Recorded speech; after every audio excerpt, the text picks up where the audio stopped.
आप सभी ने ग्रैनी हॉरर गेम के बारे में तो सुना ही होगा।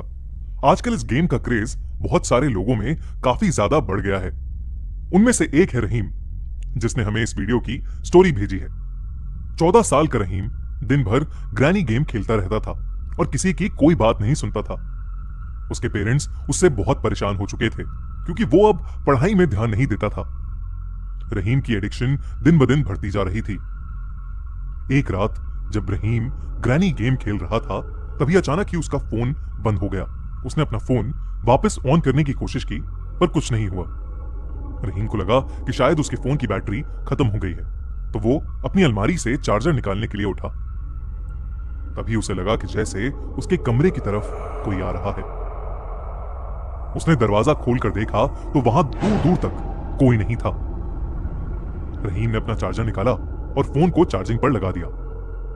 उसने फिर अपना फोन ऑन करने की कोशिश की, पर उसका फोन फिर भी ऑन नहीं हुआ।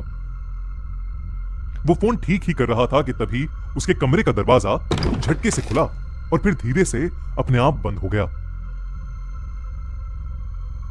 रहीम थोड़ा घबराहट में दरवाजे की तरफ देख रहा था कि तभी दरवाजे के पास लगे हुए शीशे में उसे एक साया दिखा।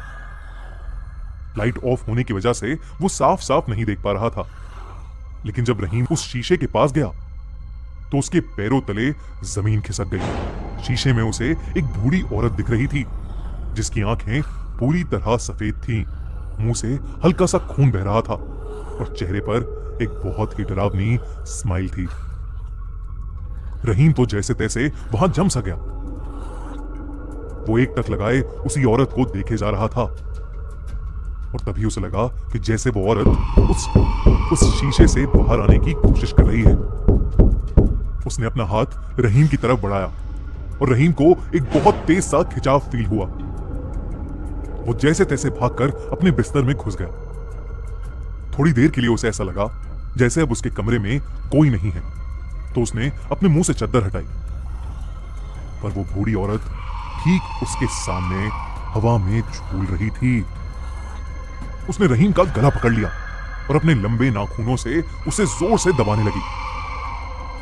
रहीम के मुंह से चिल्लाने की आवाज भी नहीं निकल पा रही थी, बस वो जोर जोर से अपने हाथ पैर चला रहा था। तभी हिम्मत करके रहीम बहुत जोर से चीखा। उस आवाज को सुनकर रहीम के पेरेंट्स भागते हुए उसके कमरे में आए और उन्होंने देखा कि वो सोते हुए चिल्ला रहा है।